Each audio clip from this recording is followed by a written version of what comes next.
are MythVision. Welcome back to MythVision Podcast. I have a good friend, Jon White. He has a YouTube channel. Make sure you go down in the description. Check him out. We're going to have an awesome conversation today. We might do a live next time and let you guys ask questions live. But Jon, welcome to the show, my friend. Thank you, Derek. Pleasure to be here. Yeah, I saw you kick it off with Dr. Carrier, Dr. Richard Carrier on the historicity, and you have similar interests as I do, but you also have a YouTube channel. So tell everybody what you do on your YouTube channel and what sparked your interest and what's it about.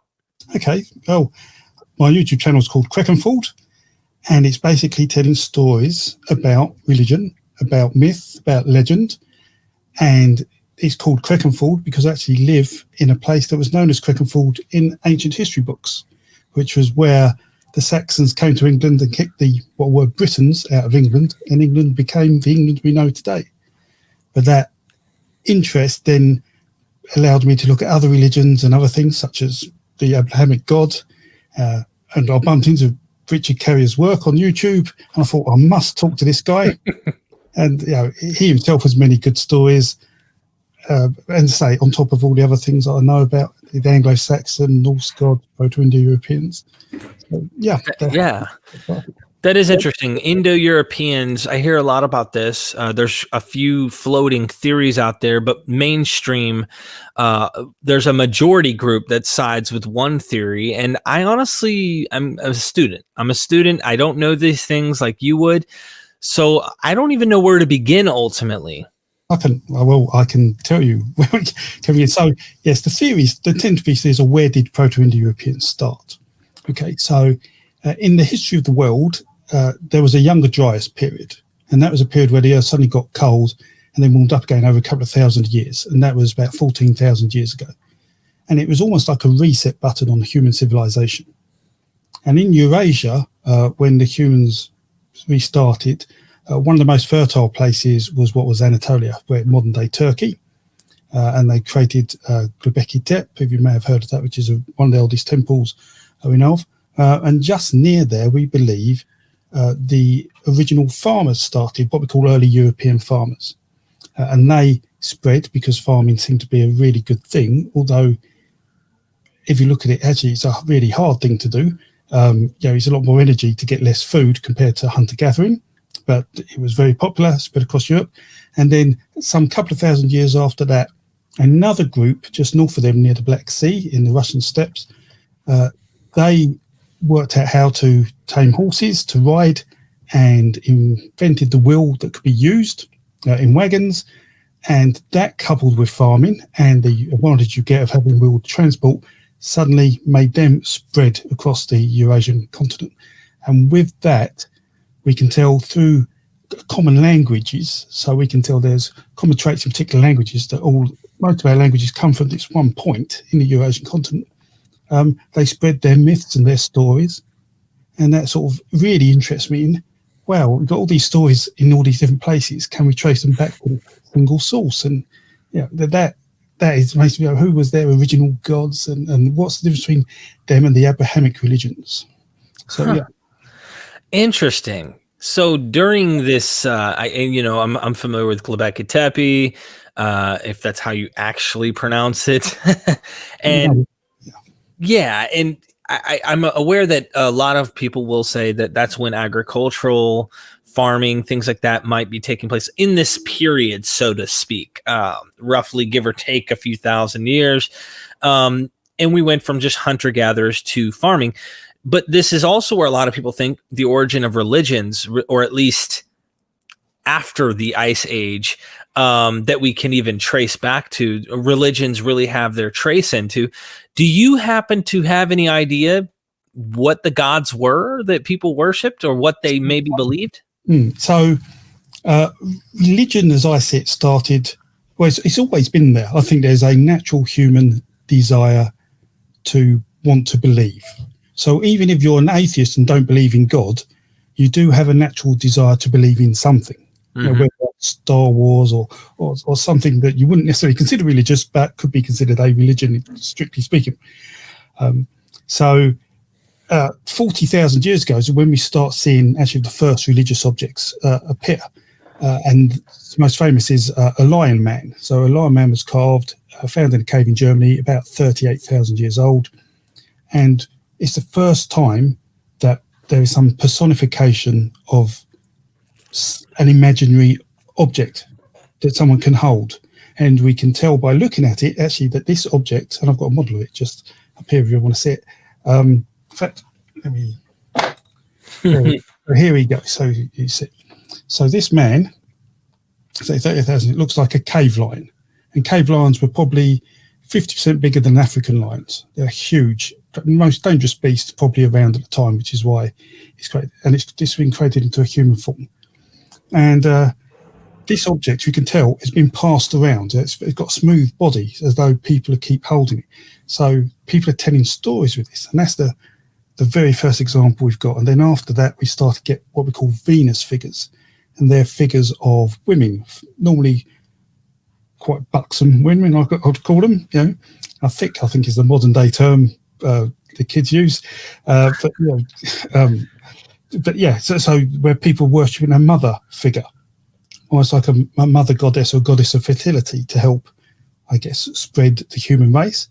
And then there's lots of cave paintings and lots of orientation towards hunting, which I can talk about because we still know some stories from that time, that, you know, from 20, 30,000 years ago. And then we had this Younger Dryas event, which is a strange event, which put the human race on the brink. And then after that, we get Göbekli Tepe. And from there, whilst we don't necessarily understand the gods of Göbekli Tepe, we do have some way of tracing back the gods that came from the Proto-Indo-Europeans because of the common names to understand what those gods are. And the common one is Deus Puter. And Deus Puter goes into the Roman Jupiter, the Greek Zeus, or it goes into Tiwaz in Germanic, which goes to Tyr in Nordic myth. So real quick, Deus Puter? Yeah. How do you spell that, just for people who want to search it? That'll probably be Dyeus or Dys, Puter, Pther. Or it'll be like that, depending if you proto. There are various flavours and different pronunciations. No one's exactly sure how it's pronounced. It's a made-up word. Okay.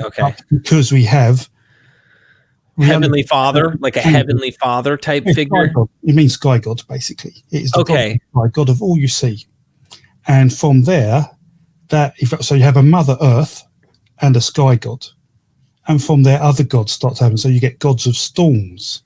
So when people think of Thor, like Thor meaning thunder, they think, Thor must be a thunder god. Well, actually, Thor isn't a thunder god. Thor's a sky god because he was so well worshipped. And there was actually a different thunder god in Norse religion. And the thunder god we have is called Perkinus, for example. So the Proto-Indo-European Perkinus, which we can see has spread all through Europe, is a thunder god with a hammer or an axe, and has had for thousands of years. And trace these.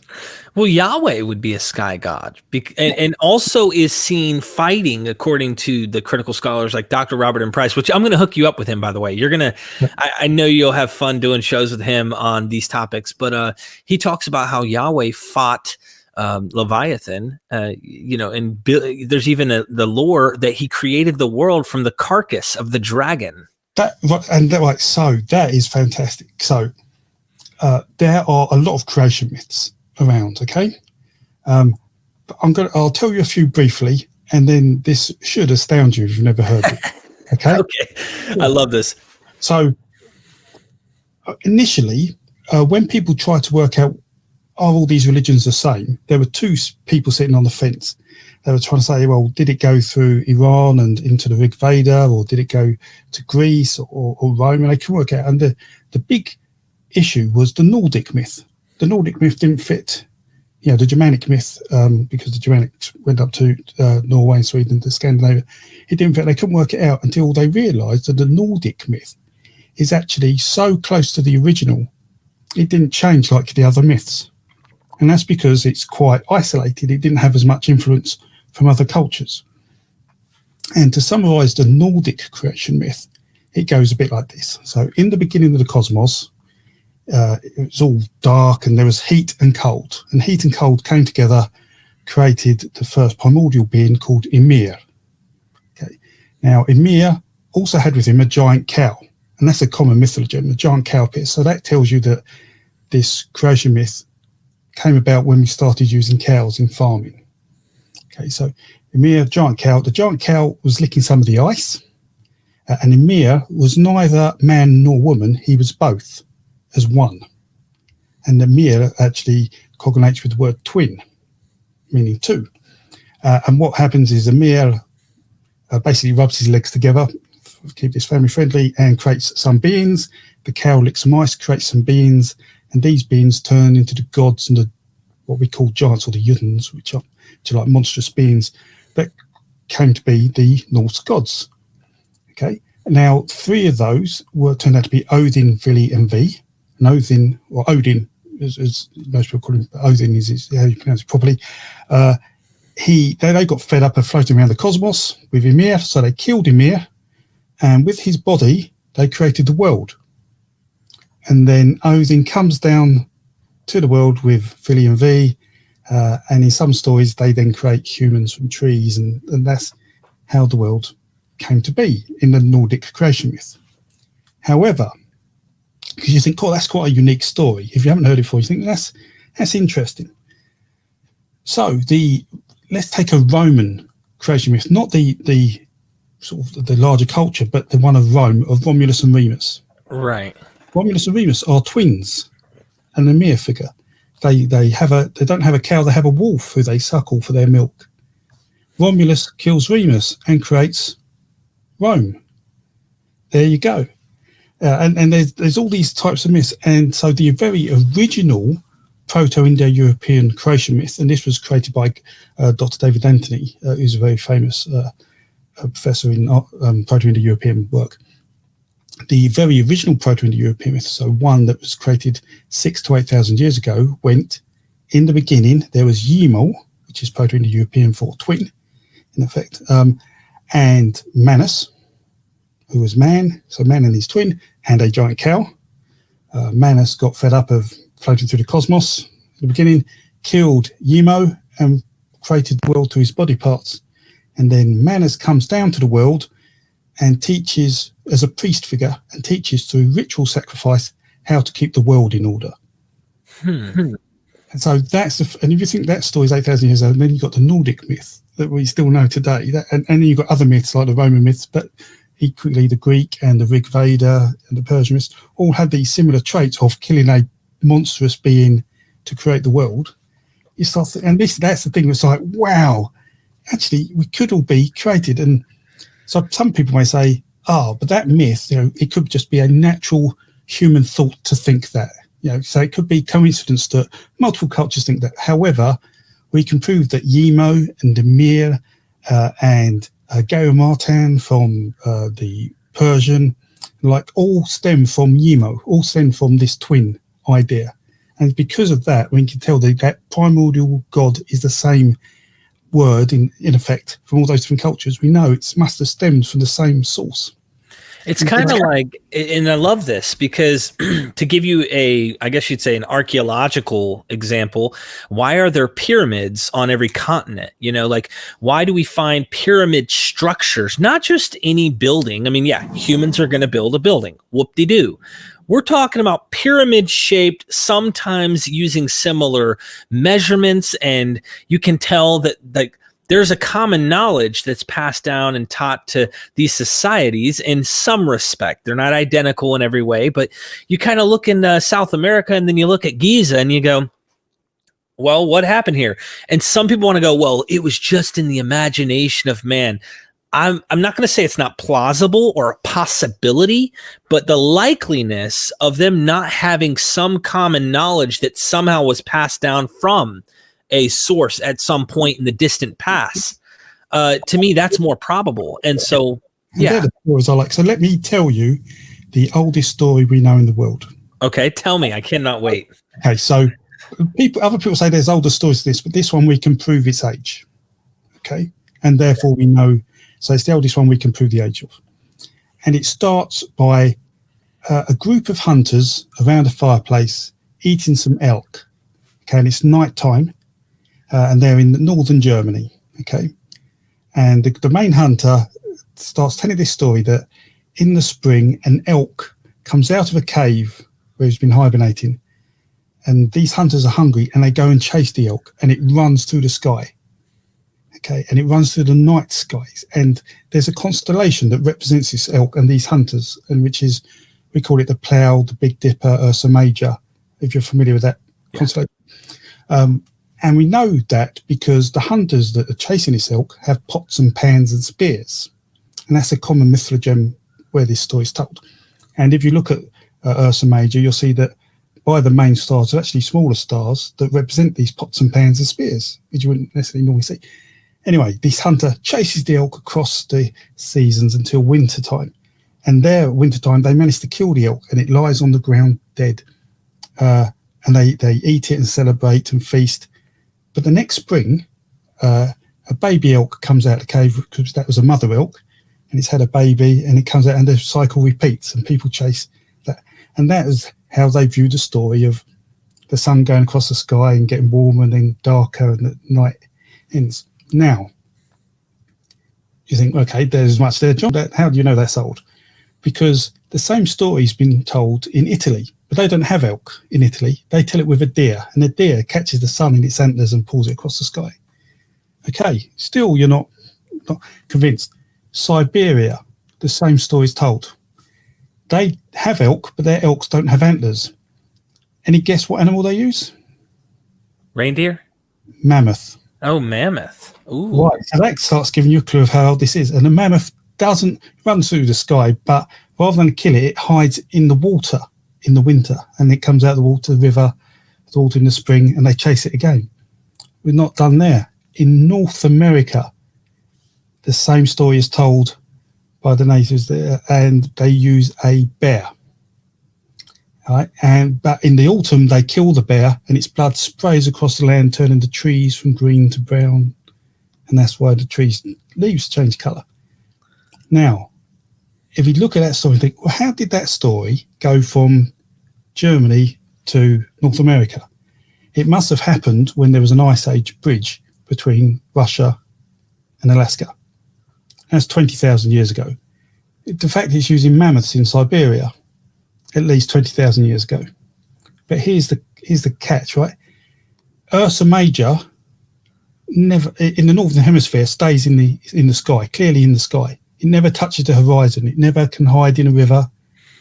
It can never hit the ground. The Earth isn't stationary. It moves on its axis, and over years, the orbits change. Astronomical charts show that 30 to 40,000 years ago, the Earth was slightly different position. Ursa Major was on the horizon come the winter time.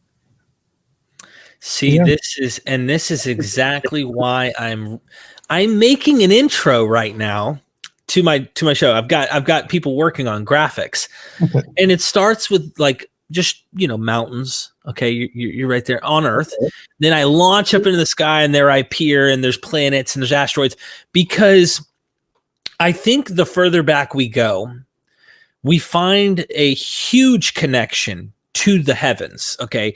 That was survival. I mean, if you're going to be honest, how are you going to know when things are coming?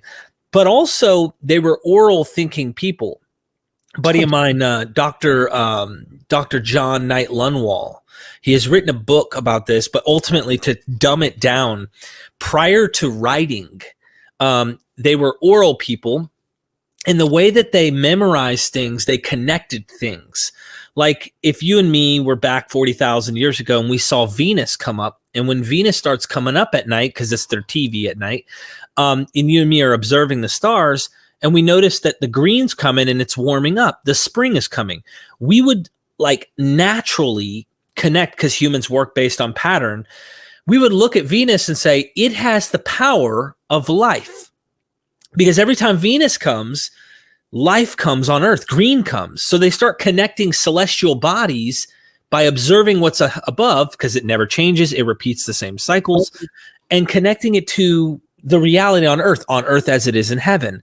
Jesus says this famous prayer, right? Now we're going way ahead, but the point is this tradition still connects as above, so below. And that's the way they thought. Now, when they started writing, he said the hardware was the same, but the software changed on how they did things. So we were able to compartmentalize things and start separating. Well, Venus doesn't actually bring life to Earth. But in the ancient world, you could see why they did that. And so I really, really love this stuff because our ancestors weren't dumb. They just didn't have a way of knowing or proving Venus isn't the reason why green grass grows. They just connected the two. Rather, though, it's a very interesting concept to realize why they did those things, or the sun or the moon, or, you know, whatever else it might be. A celestial body plays a huge important role. And then we still do it today with tarot cards, with people who are like, what's your zodiac? And I mean, look, I'm a Gemini, right?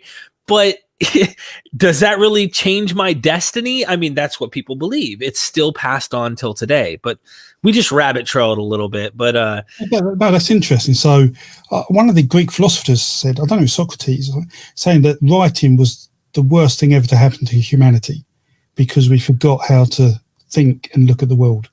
Yeah, and that's why many of the older stories are poems, because it's easier to remember a poem. And not everybody rhymed in those days. They tended to use sort of alliteration and number of syllables. But poetry was an easier way to remember stories than just normal words, as people know today. You know words for songs. You don't necessarily remember the last couple of pages from a book you read. That's how it works. But yeah, so I do think there is that big difference when humans started to write. It changed how we thought. Right. For better or for worse, but I think for some of it was for worse because we forgot how to look at the world, how to really appreciate that. And that is a sort of, some of that is the belief of a lot of the pagan, certainly the European pagans, which I'm more familiar with, that they believe they're more connected with nature than others because of that. I think this is interesting. So let me ask you this. You've read quite a bit and you talked about the oldest known story that we know of. This doesn't mean it's the first story ever. It's the first story we have evidence to show. And I think that's interesting. Because you have a keen interest in knowing more about the Abrahamic religions and stuff. Absolutely. I mean, just like, I do. Of course, I came out of believing in these things. Were you once a Christian? No. But that's how I sort of started. So my parents were my mum was very religious, and I went to a church school when I was young, and I remember being in the first year of that school, at 5, and arguing with the priest who was there, saying God didn't create the universe; it was made out of rocks. And he said to me, "Well, what made the rocks?" And I said, "Well, smaller rocks." And he said, "But what made those?"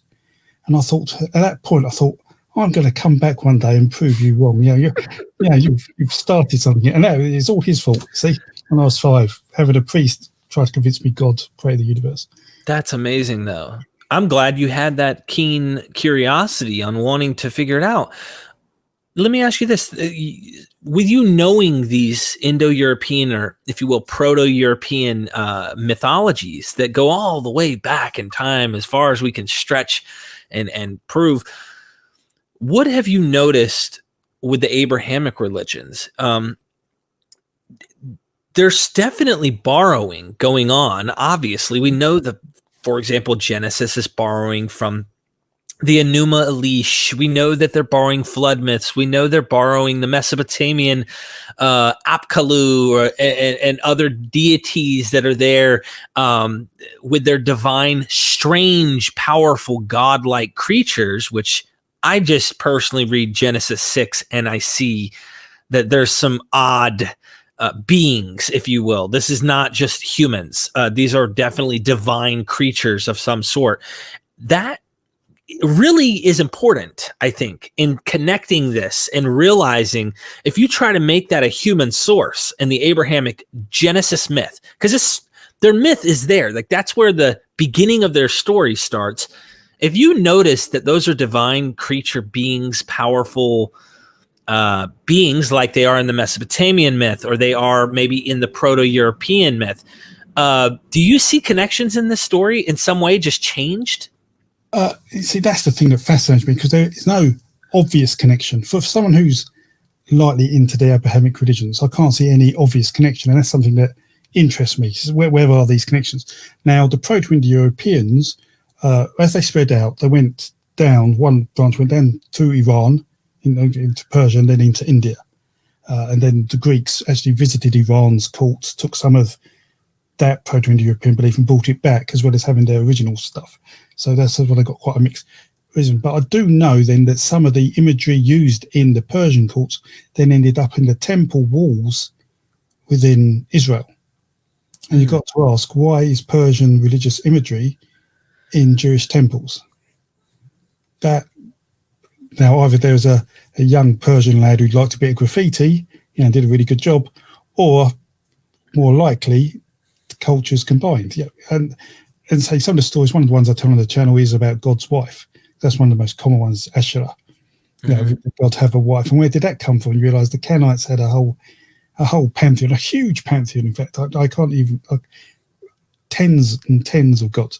And I'd love to be able to investigate that and see actually where did they come from, which ones of those aligned to Proto-Indo-European gods, because that would allow me, you might have to go via Mesopotamia, also have a cow god creation story, by the way. So, it went via that, and I like to find that route, because to me, everything has a source, and it just feels it would be odd for the Abrahamic religion's source not to be significantly influenced by the Proto-Indo-Europeans. That just, I can't understand how that could happen, if that or not happen. In India, I know that they view the cow as sacred. Yeah. Is there a genealogical connection to what you think of the cow creation myth? Well, in some of the creation myths, they don't kill the cow. But some creation myths, they do kill the cow, and some they don't. So in the Rig Veda, they don't. It's is it Israel? Something like there's I can't remember the name off the top of my head. Rig Veda is not my strongest subject, but they sacrifice a person to create the parts of the world from that. But they talk about creating different types of cows. So specifically talking about creating particular cows with particular teeth in its jaws, which I find quite interesting. So there must be been something going on, that the cow was really important. And in fact, it appears in creation myth. It must have been, it's a source for leather, it's a source for milk, a source for meat, and it must have been relatively easy to keep. Because just stick them in the fields, I believe. Now, I'm sure farmers have a harder job than that, but basically that's what you're doing. Yeah. So I'm not sure, but those are the things I like to understand why are there those differences. And I mean, it's quite interesting. So Gayamart, so from the Zoroastrianism side of things, if you're familiar with Zoroaster, they actually rewrote creation myth because he didn't believe it, but he found that his subjects wouldn't allow that because it was so inherent to them. And so he sort of re-mythologized it. And the irony is, after Zoroastrianism died down a bit, it was mythologized going back to almost what it was in the first place. Wow. Oh man. Okay. This is awesome, man. I really enjoyed this. This is great. Do you know, you talk about the sun being pulled across the sky by the horns of the deer. There are other mythologies that have kind of the sun being dragged across the sky. Dr. Robert M. Price, I got to get you hooked up with him, because he's like, I call him Santa Claus. He's actually like my dad, right? He wants to adopt me. He's just such a great, great guy, and he knows a lot of information. He talks about the story of Joshua. And a good friend of mine who has a YouTube channel that goes by Dragons in Genesis. I definitely want to hook you up with him too. He's a really good guy named Jason Fowlkes, F-O-U-X. And he talks about how this mythology of Joshua, when he holds his hands up in the sky, the sun stands still. Well, there's another narrative, and it's not in the canon that we have, but it is Jewish lore, where Esau, the red-bearded Esau, the wild man, Jacob's brother, who was the hunter-gatherer, ends up fighting, if I'm not mistaken, one of the characters in the Enuma Elish, if I'm not mistaken. No, I'm sorry. Who was the name of the guy at the Tower of Babel? The king. I can't even think of his name. I know who you mean, because that's an interesting story, because people infer something that's got something to do with Easter, and it doesn't. They call you a Nimrod, I think it is. Yeah, Nimrod, yes. Yeah, so Nimrod and Esau battle it out. And Nimrod comes from other mythologies as well, from what I understand. He's not like, it doesn't start with the Bible. But they fight, if I'm not mistaken, or Esau's fighting someone else. Something happens where he's like, hey, hold on. Maybe it's Jacob, when Jacob's wrestling the angel of the Lord, and the angel of the Lord ends up popping his hip out. And he finally is like, hold on.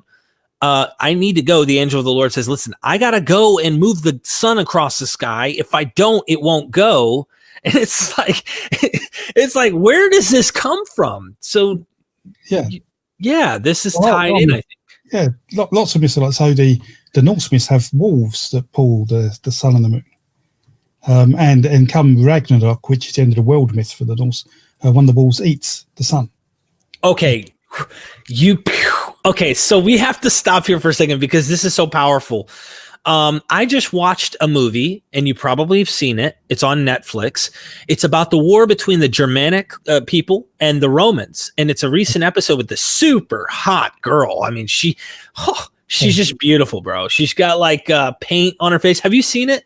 Barbarians, you're probably referring to. Yeah, I think so. I watched. I'm quite pernickety when it comes to realism, and I get So I haven't. I've heard it's not quite what it's complaining, but it's yeah. In this movie though, or in this show, they talk about the end and how the Romans believed that the wolf. What was it? The end. What would the wolf do at the end in the Roman story? If I'm not mistaken. Which are you talking? I don't, because there's stories. I don't know.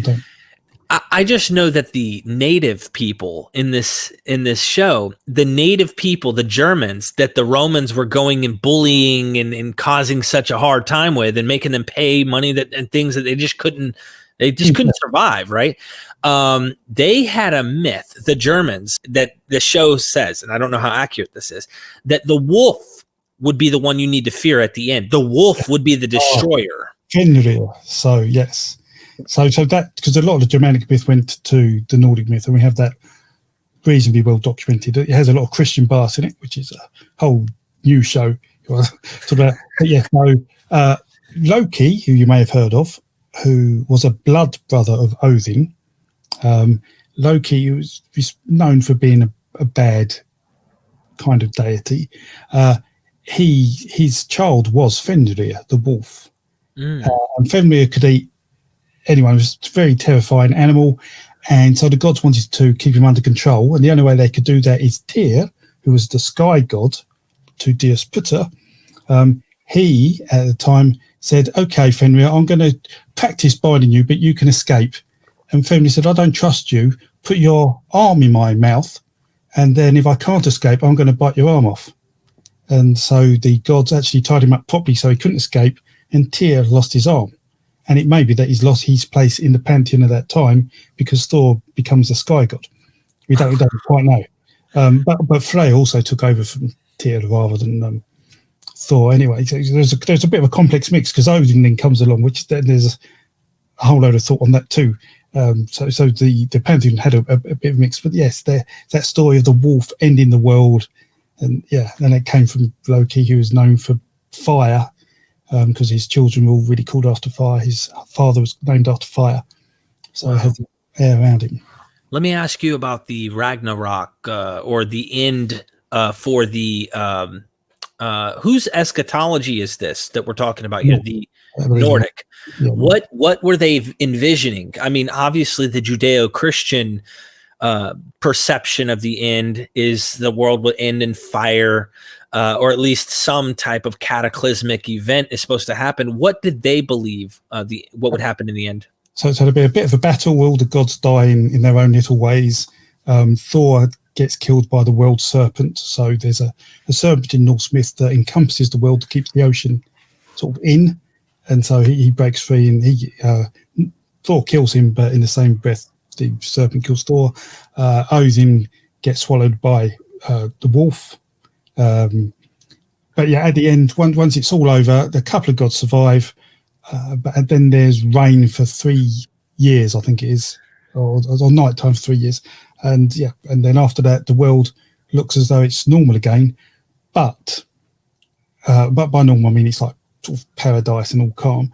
But there's an ending to the Voluspa, which is the poem in the Poetic Edda, which is the primary manuscript for a lot of these stories.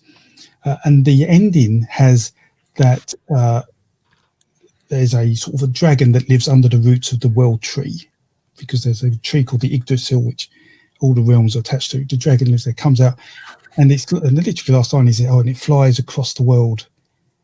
And you're like, oh, so is it all over? What happens?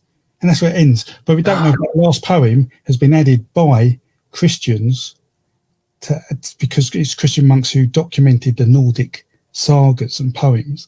So we don't know how much influence they've had, whether they've added these lines just to make it look like that. So there's a lot of evidence of Christians adding.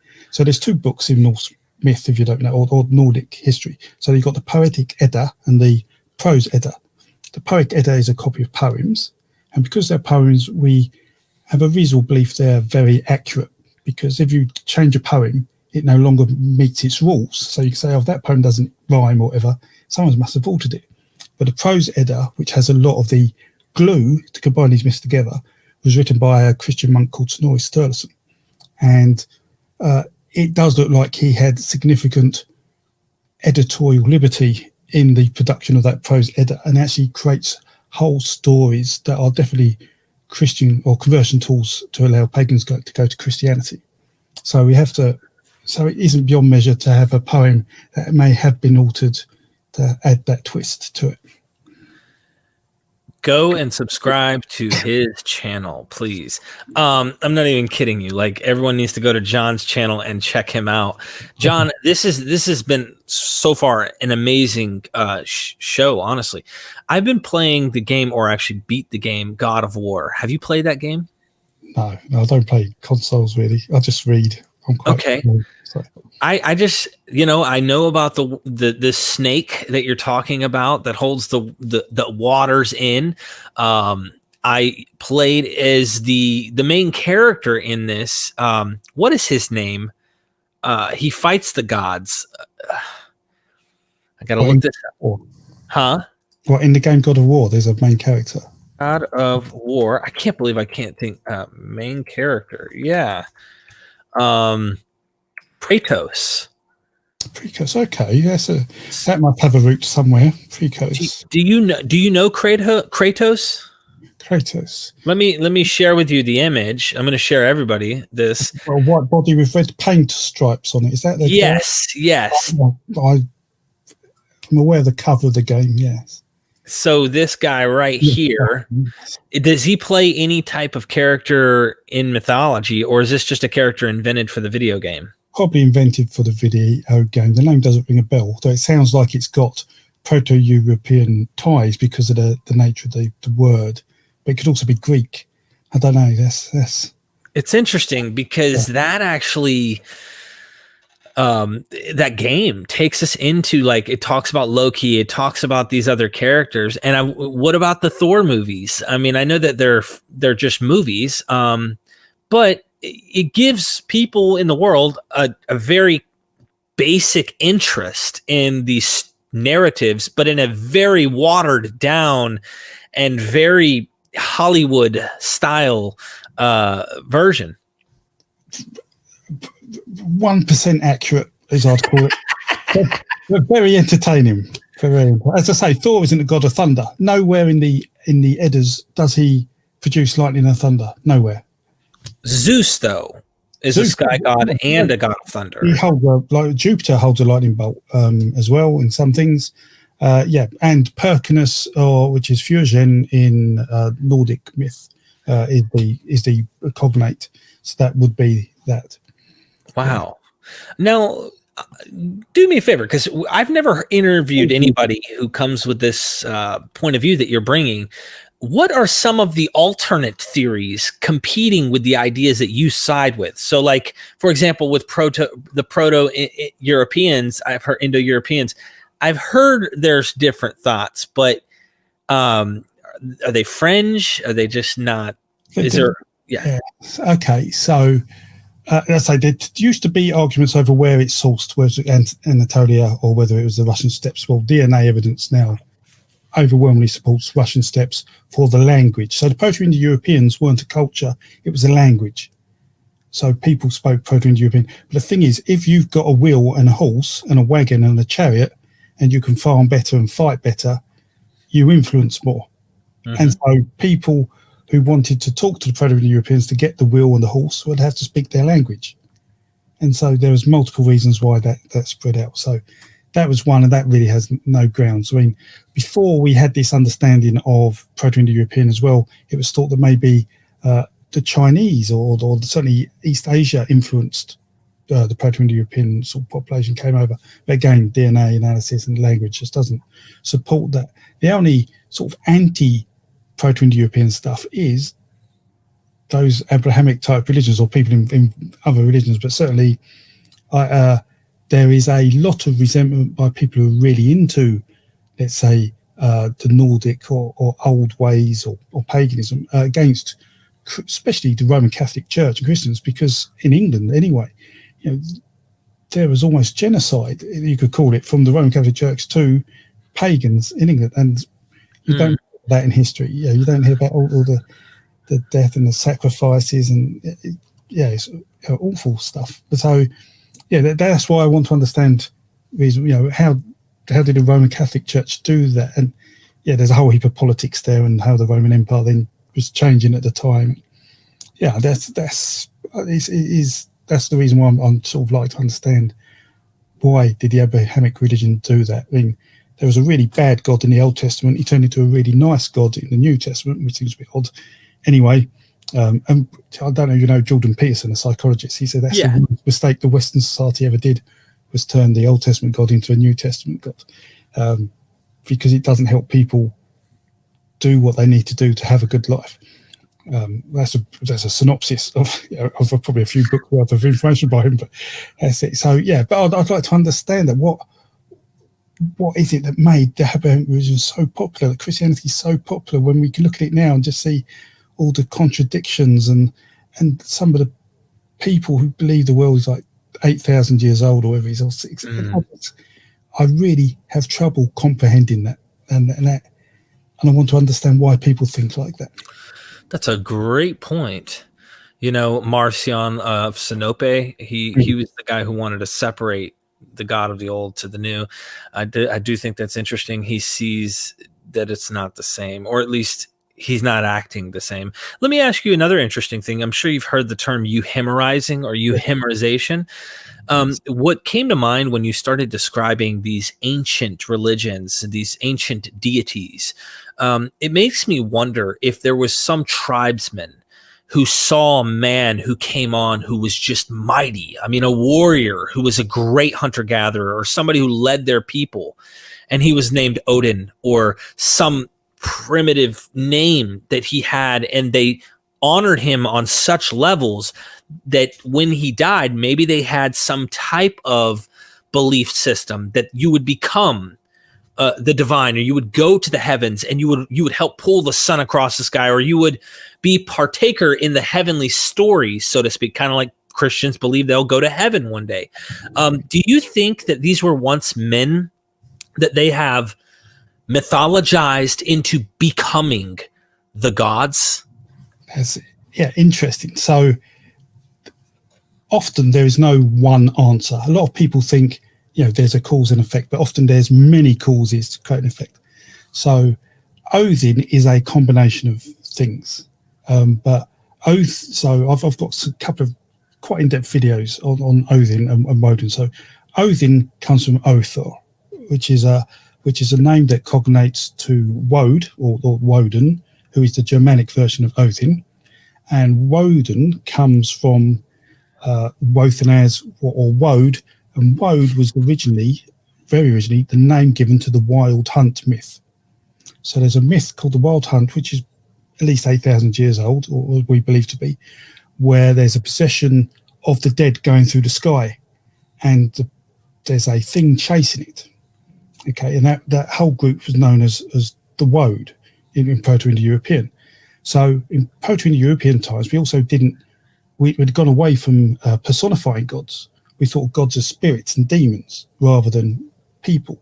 So we saw this, imagine this spiritual entity rushing through the sky with the wind, chasing the dead. Maybe when there was a storm up or a gale, they thought, oh my God, it's like the dead are coming. Well, that created Woden. That's the name Woden. However, things like the one eye myth. So Odin gave his eye to get knowledge, and people go on about that. I think they put too much effort on that because he gave up a lot of things to get knowledge. He hung himself from a tree, for example, to get knowledge. But there are a lot of characters in history with one eye that has that. Alexander the Great, I believe, had one eye. Lots of Roman generals and some Germanic leaders had one eye, and they're well documented. And I think this Woad creature wouldn't have had one eye because the Woad creature went from in effect a number of animals to a sort of a man-eating horse, to a man riding a horse, to a man with a horse, because that's what Odin is. Odin has his horse Sleipnir, an 8-legged horse that carries him around chaotically. And Othor, his Norse name, you've got to get quite complicated now. That can mean, so when Odin William V is said, or Odin, Honir and Luthor, depending on what version of the story you read, created man in Nordic myths out of trees. And Odin, you would have thought would have given Othor, which is a name for movement, or breath, sometimes people think it as. But actually Honir gave Othor, and that really confused people as breath. But we actually worked out that Othor actually could mean movement. It makes a lot more sense to give someone movement rather than just breath. So yeah, there's just many different causes to why these names came up and how they were created and their being. So there's possibly some elements of Euhemerization within those stories, but there's certainly, I don't think, for the physical attributes, but I don't think they're there for the general creation of the being. Right. Okay. This is interesting. First of all, that's probably a whole nother conversation. Yeah. About the breath thing, though, we do have Yahweh, or at least the God of the Genesis account, breathing, giving life into Adam, which in effect gives him movement. So I don't know if it needs to be one or the other, just throwing it out there. It could be, but I know that he breathes life into Adam. From what I understand, also, like, there's some African tribes, even to this day, that when a father goes to pass down, kind of like, all right, it's your time to shine, son, they put their foreheads to one another, and the son opens his mouth and the father opens his mouth, and he takes and the son breathes in his father's breath. And it's like, so, this is interesting. Also, Jesus gets his 12 disciples. He appears to them in the room. And I think this is in the Gospel of John. And it says that he breathes the Holy Spirit onto them. So I don't know if this stems back to what you might be mentioning here. I don't know. I'm just throwing it out. The same myth, but I mean, I think that's a common idea. Yeah. Because there were three gods. I think in the end they gave movement, breath, and sort of movement, breath, and thought. Or I think I translated it as they're different. No one's really sure. Or genitals. I think that was the thing. Yeah. Which seems like very useful things to have if you want to be. Yeah. Let me mention the you called it the hunt. Okay. The Wild Hunt. There is a video game that I know you don't care about video games, but there's a game that I've played called The Witcher 3. That's a TV show I have watched, actually. That's a great TV show. The game goes way deeper, but of course doesn't go into the graphics the show does and stuff. But I played the game and I exhausted the game. And they believed in werewolves in the game. Now, tell me how accurate this is to the idea of the mythologies, if you have any of this information. Werewolves, they believed in, like, of course, witches, which is common. I mean, even the Bible talks about witches. They believed in like these few strange type of creatures that I'd have to pull up some of the creatures from the game just because it's interesting. I wonder how accurate Witcher 3 creatures. So a lot of those are more Middle Age type thoughts. I mean, they were around, but they're not documented very well. Okay. One thing people sometimes forget is that in the Middle Ages, the world was quite a different place. Okay. And they didn't have fresh water and fresh food. Okay. So what they had to do is they ate moldy bread and drank a lot of beer because that wasn't likely to go off. Now, if you spend all day eating moldy bread with fungus on it and drinking beer, what happens to your thought process? Yeah, you're probably tripping. And without a doubt, there's possibly an element of that which helped create some of the more medieval type stories where you see these things come up. Do they believe in vampires? Was that a middle-aged thing as well? Probably more. Yeah, I mean, there are elements of it, but yeah, but again, it's probably down. They may have, but it wasn't documented. Right. The idea probably existed, but not in the modern sort of imagery we have of it. Others, that was, and like witches with pointy hats and broomsticks. A lot of that is very 18th century, where people have written stories and people have imagined that rather than what it really was hundreds of years before that. Interesting. Man, this is such a fascinating conversation. I know that anyone watching this should find this very entertaining and really enjoy this. I just, there's so many things that makes me want to look at the Abrahamic religion, trying to find something. Yeah, exactly. That's why I speak to Dr. Carrion, how I found your channel. It's just trying to work out more of this. Give me some clues that I can investigate. What are some of the things you personally are looking into right now that are making you investigate and question things and like wonder what's going on? Like, what are you into right now? What am I into right now? So I'm doing a lot more work on the development of the Nordic characters. And there's a show called American Gods by Neil Gaiman that he's got a book out. A few people have asked me, who are those gods? So I've done a bit of work on those. The lockdown that's happened, so in the UK, we're quite heavily locked down now, has meant, what do I do in my spare time? And I've discovered storytelling. So I like listening to stories, but I never realised there are actually people who did it. And I've actually found a load of groups on Facebook with people telling storytellers, and I've become friends with one of them and I'm interviewing him. But he has introduced me a whole load of stories from his perspective of British mythology that I wasn't aware of, and that's amazing. So the Mabinogion, is it the Mabinogion? Is going to talk about, which is like the British equivalent of the Roman and Greek myths. It's just amazing. And many of the fairy tales you hear come from that. So there's that too. Dr. Kerr has asked me to interview him again because we just seem to have some really great conversations. They've always received really positively, especially because I don't know anything really about God or Jesus. You get on quite well. It's like, but there's nothing off limits. I'd love to learn the Rig Veda a lot more. And I'm doing a lot more studying on Proto-Indo-European, and I'm trying to learn Greek. But apart from that, life's quite quiet, to be honest, Eric.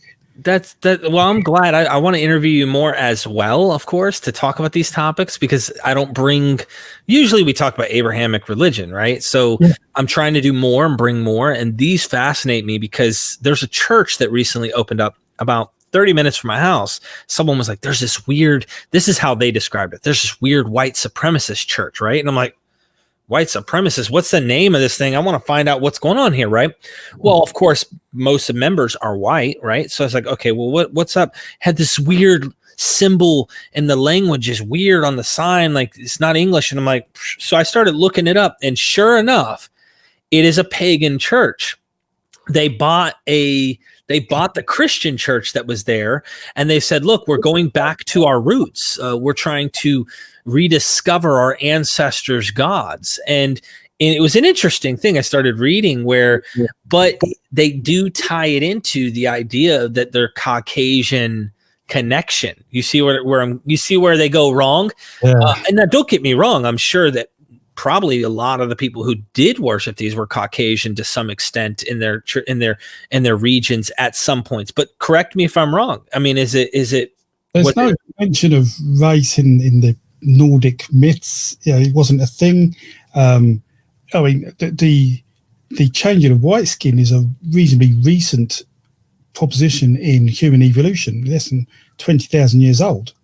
I mean, everybody was like non-white. Every other colour other than white skin, it just didn't exist until 20,000 years ago.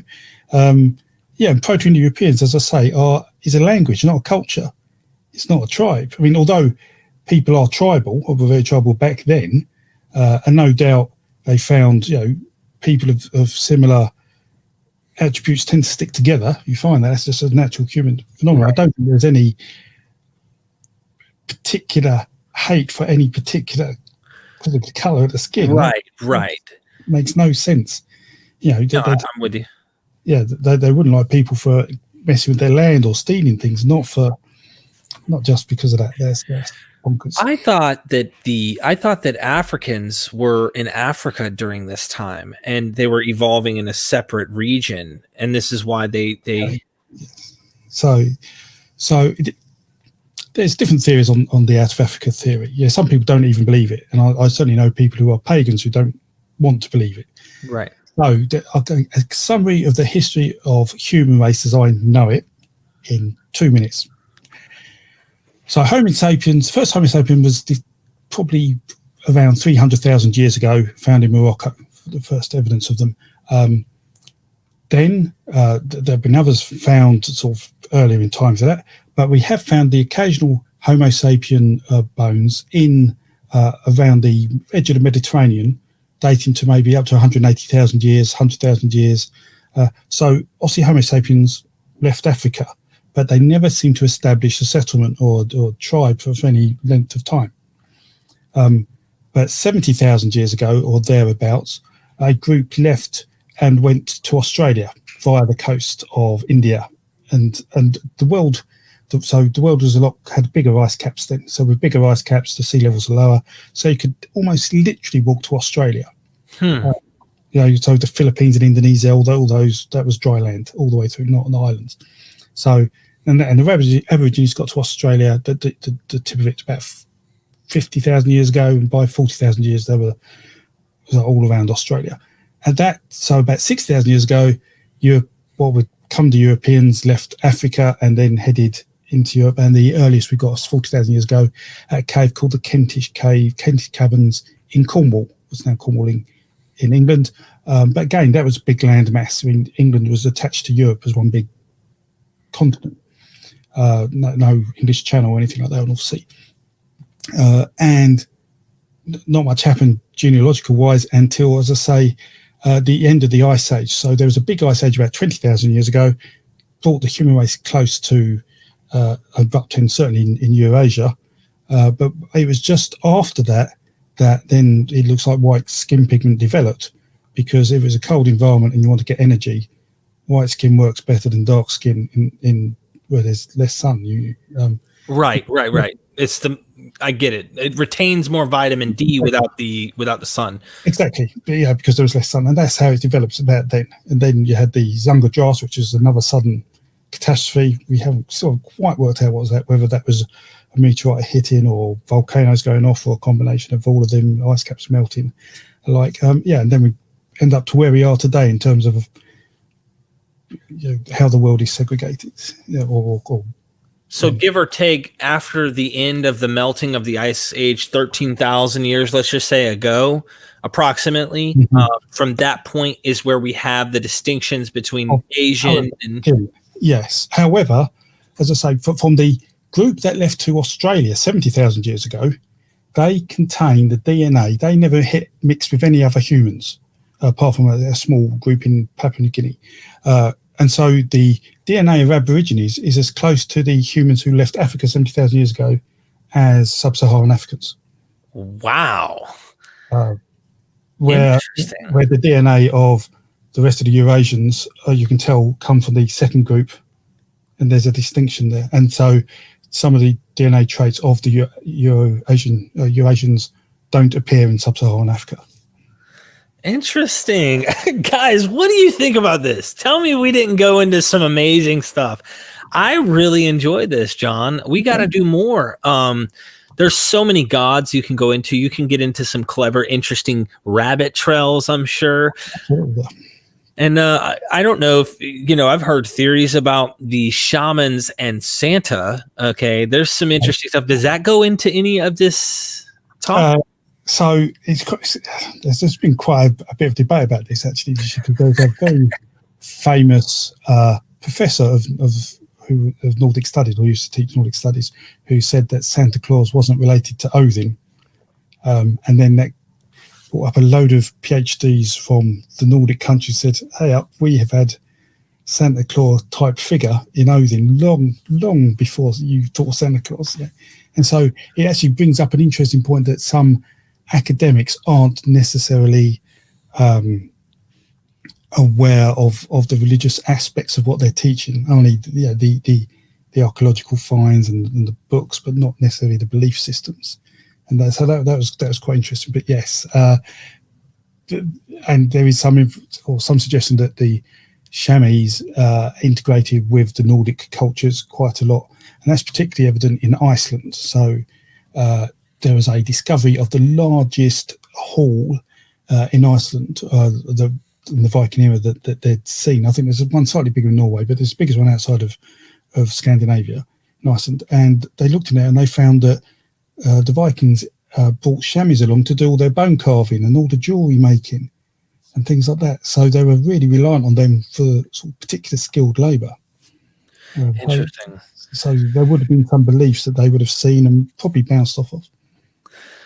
Guys, gals, this was a shotgun interview. I mean, we talked about this and we were just going to go with the flow, and this was really interesting, man. Good. Yeah, I was a bit worried because this is an Abrahamic channel. I look at it and I thought, why do you want to talk to me? But yeah, it's been a really good chat, Derek. Really nice to just have a casual chat about everything. Well, thank you. Yeah, I'm trying to make it a mythology channel. Of course, don't get me wrong. I came out of Christianity, grew up as a Christian boy. And as I became a man, my doubts became stronger than my faith, my believing in things I cannot see, my belief in things that I don't have evidence for. And so I started to be curious, and the Christian apologists that are out there want you to be curious. Oh, it's okay that you're curious because we have an answer for all of these problems. And I started looking into this more and said, no, you don't. You have a created, manufactured answer that suits your needs, but let's forget about carbon dating. Let's forget about science. Let's forget about anything that can help develop and further us. No, because it's not accurate. That's not true. Because it doesn't work in your favor. And because it doesn't work in your favor, don't believe it. This book is your interpretive glasses. You have to look through and so I did that and started off with questioning if Jesus even existed at all. And now I'm agnostic. Look, I can see that there was a guy. I also can see why mythicism makes a lot of sense. And so after interviewing all sorts of people, I'm tossed between the two ideas. However, I want to move beyond just this. I want to talk about Odin. I want to talk about Thor. Zeus. We're let you see the light. That's fine. Because I like stories about stories, and all the stories I tell about gods are made up. You can just tell them they're all made up. Yeah, they all have this common source. But this is great, guys, gals. Go to Jon's YouTube channel. It's in the description. You guys make sure you subscribe. Definitely check it out. And Jon, this was more than I expected. So it's been a real pleasure, Derek. A pleasure to be you. Yeah, anytime. You too. And never forget, the story of stories, but a great storyteller channel. We are MythVision.